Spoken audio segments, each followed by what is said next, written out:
Hello guys! Hello Aries! Welcome dito sa aking channel, Kapalaran 888. Welcome! Alamin natin kung anong messages, vibration, gabay, energy para sa lahat ng Aries friends natin na nanonood.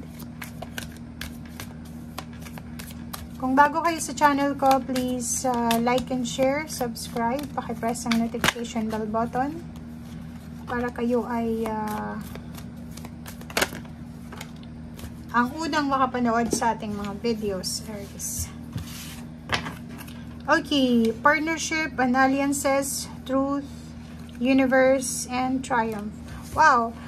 Kung makikita mo dito, Aries, ang sinasabi ng baraha mo is yung katotohanan, liwanag, or kung ano man tong hinihintay mo. Okay? So, may parang minamanifest ka na like partnership, relationship, business partnership, or kano pa man. And yun, may isang parang may partnership dito, mapa-business man, mapa-relationship man, ang posibleng ibibigay sa'yo ng Panginoon ng universe. Okay? If ever man naghihintay ka ng revelation of truth, yung katotohanan, may katotohanan dito na lalabas. Okay? If ever man success ito, may parating na success or pwedeng information na pwedeng makatulong sa'yo. Okay? Yung iba sa inyo dito naghihintay ng katotohanan eh. Yung parang naghihintay ka, Aries, na mabunyag ang katotohanan. Yung iba naman sa inyo naghihintay ng confirmation ng relationship. Yung iba naman naghihintay ng trabaho. Ang dami niyong hinihintay. Paki-comment sa comment section kung ano-ano itong mga hinihintay niyo.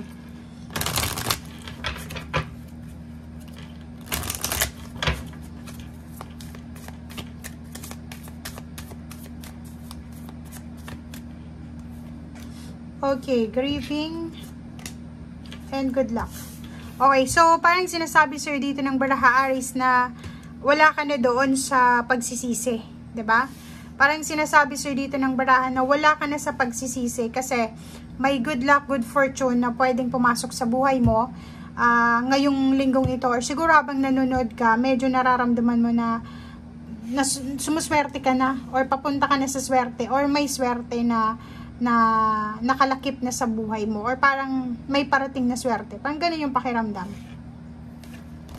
Okay, freedom. Nakikita rin natin dito yung freedom na parang malaya ka. Malaya mong magagawa kung ano man tong gustong mong gawin sa linggong ito. And sobra yung determination mo, sobra yung courage, sobra yung trust mo sa sarili mo, sobra yung confidence mo.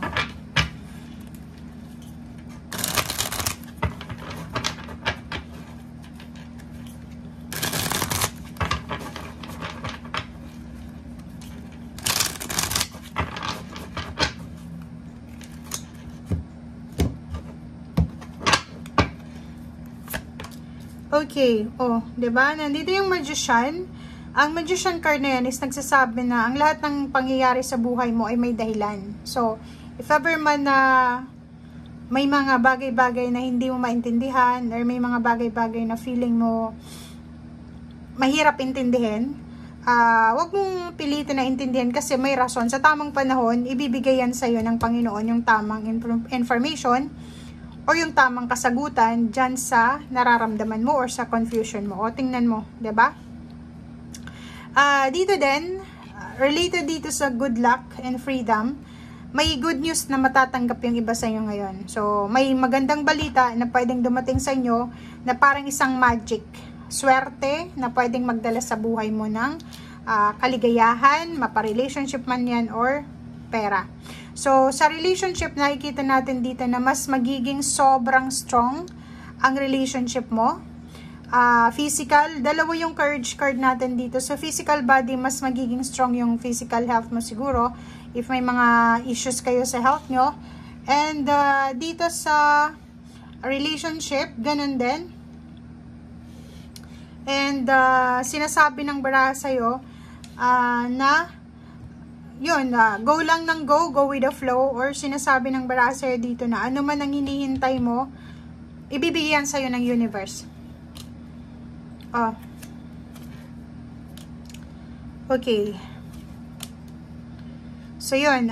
Nakikita natin dito, guys, na may 8 of Pentacles dito, tapos 4 of Swords, and then 8 of Swords.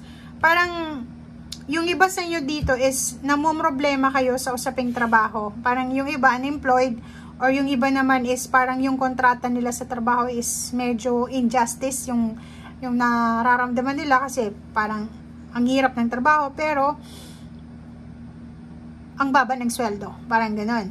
So, yung iba sa inyo dito is pwedeng nagtatrabaho sa ngayon, pero hindi maganda yung trabaho, or hindi maganda yung sweldo, and pagod na kayo, gusto nyo magpahinga, gusto nyo magbakasyon. Yung iba naman sa inyo dito, pagod na sa paghihintay kung kailan sila magkakaroon ng trabaho. Oh, 'di ba? Kung makikita mo dito, parang sawang-sawa ka na sa paghihintay. Sawang-sawa ka na sa, kung makikita mo, parang sinasabi mo dito, sawang-sawa na ako sa nakahiga lang ako, wala akong ginagawa, ganito, ganyan. Okay, so meron ka ditong 7 of Pentacles.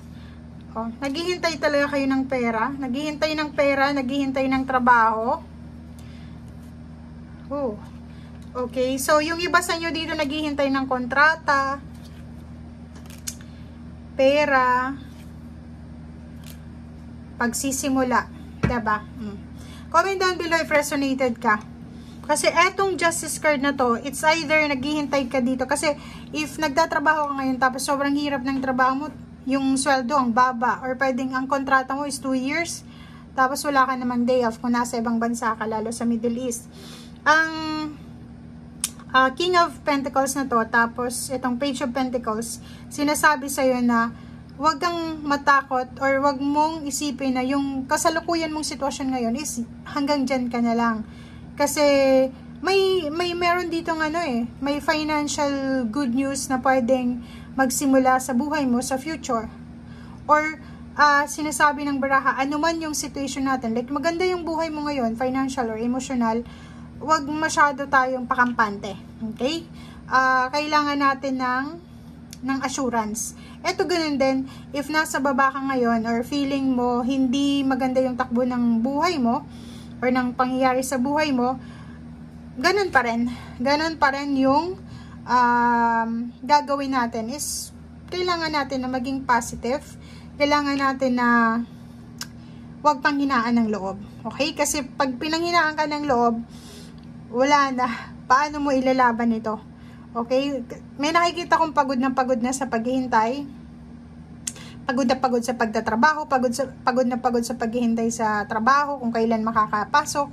Pare-pareho lang kayo pagod. And if you're working ngayon, maging grateful ka kasi yung pagod na pagod sa paghihintay sa trabaho na yan, wala silang kita. At the same time, na-stress pa sila. Okay? So, thank you guys and see you again. Bye!